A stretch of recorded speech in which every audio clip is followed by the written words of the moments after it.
Ayun, good morning mga kapobre. Samahan nyo ko ngayon dito sa Puro Kalawagan upang tunghayan natin kung ano yung munting kahilingan ni ate para sa kanyang biyanan na ika nga nasa banig ng karamdaman niya. Talaga, kapobre, samahan nyo para silipin natin.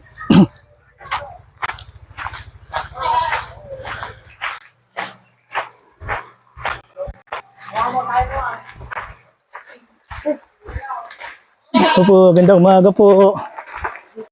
Sa likod mo ba? Asan po si nanay?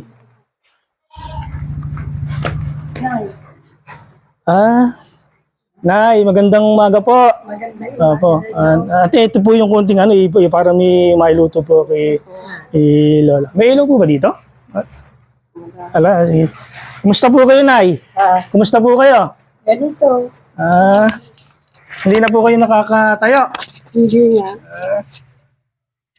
Ilan taon na po kayo, Nay? Mahigit na yan. 80. 80 po.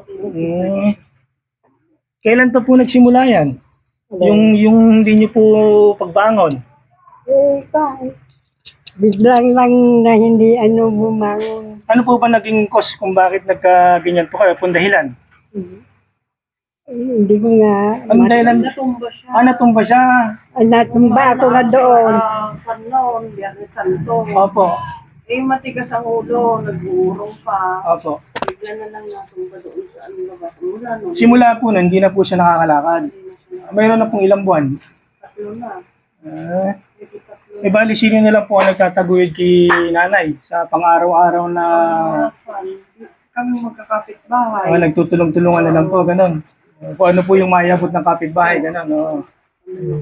Dito lang, sa purok lang. Opo, Puro Kalawagan po. Dito lang. Ano po pangalan niya, Nay? Marcelina. Marcelina po. Okay. Bali, si ate na lang po ang... ano po pangalan niya, ate? Si ate Emily na lang po ang kasama niyo rito. Oo. Saka yung dalaga namin. Yung dalaga po kanina. Sige niyo po, bayaan niyo po baka sakali may makapanood sa atin ng neto, video natin. May magandang loob na tumulong sa inyo para yung pangangailangan niyo, pang-diaper, ganun. Baka sakali may makatulong sa atin. Siguro yung marami namang mabubuting tao na magpapaabot ng tulong kung pang-diaper nila sa araw-araw. Ano naman po ang pinagkukunan niyo sa araw-araw?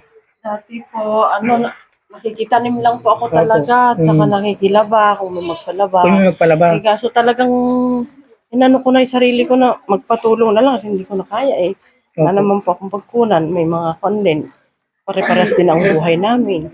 Ay, lalo Sabi ko, na, nag-decide ako na magpatulong na lang ako. Sinabihan ko yung mga anak ni nanay. Dahil nga manugang lang ako. Sabi ko, ano kaya kung mag-comment din ako dati, sabi ko sa asawa ko. Okay. Oo, wala namang masama, Wala naman sabi po niya. masama kung susubukan natin. Marami na lang po. Sinabi ko naman po sa kakapatid sa bayaw ko, ito panganay namin, okay lang naman daw. Kaya inaabang-abangan na lang po namin kasi talagang wala po. Ang hirap ng buhay Mayroon po bang namin. wheelchair si nanay para nakakalabas-labas? Wala. Meron, pero sira Sira na naman po yung wheelchair binigay. niya, hindi na po Oo, nagagamit. Hindi naman. Pero kung halimbawa mag-wheelchair, parang mailalabas-labas po siya, mapa-araw-arawan. Talagang hindi na po siya nakakalakad doon, bes. Hindi pa nga po makaupo. Ay, Ganyan lang kahit na lang. basta lagi nakahiga na lang siya. Nakahiga lang po siya.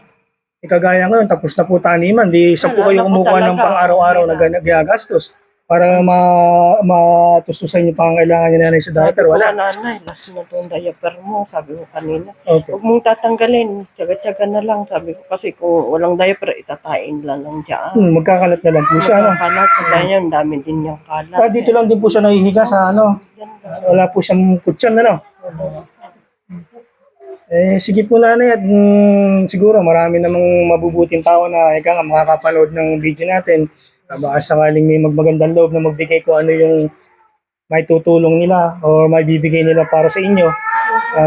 Yun na lang ang pasasalamatan po natin. At sa ngayon po siguro, kasi po ako sa totoo lang, sa ngayon wala pa po akong income kay Facebook. Kaya ang may tutulong ko pa lang po sa inyo ngayon, yung maikalat yung video natin para kung sakaling may makapanood na mabubuting tao.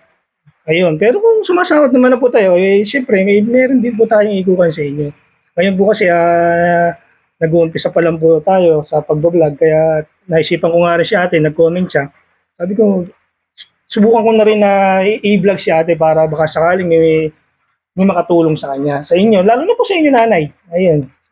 O sige po ate, ano? At nanay, magpapaalam na po ako, ano? At titinda po muna ako, ano? Para maikuha po yung video natin, ano? Sige po, pagaling po ka. At ako na po Ayaw bahala pa daw mag-ano. niyang mamatay, sabi niya. Hindi, malakas Sabi kasi. niya, Oo. Hindi ka naman bumabangon. Sabi ko, mamaya mamamatay ka na. Ayaw ko pang mamatay. Gusto ko kumain ng maraming kanin. Maraming Sabi niya kanin. kanina, binibiro ko kanina. Kasi ganyan ka naman, di ka na makabangon. Tapos, pakainin mo na ako, nagugutom Pero ako. nasubukan niyo na po siyang naipa-check up, hindi pa? Pina-x-ray po siya talaga. Ano may po ang sa, findings? niya, sa dito niya. May tama yung spinal cord.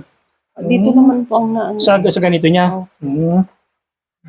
Ayaw pa niyang mamatay talaga. Sabi niya, gusto ko pa dito. Opo. Binibiro ko, no, ayaw ka na ni tatay kasama doon kasi ganyan ka, kulubot ka na, ginaganon ko. Pinapatawa-tawa ko na lang para ano naman siya. Opo. Sige po na, at isang araw, balik po kami kung ano magiging ko po, ano?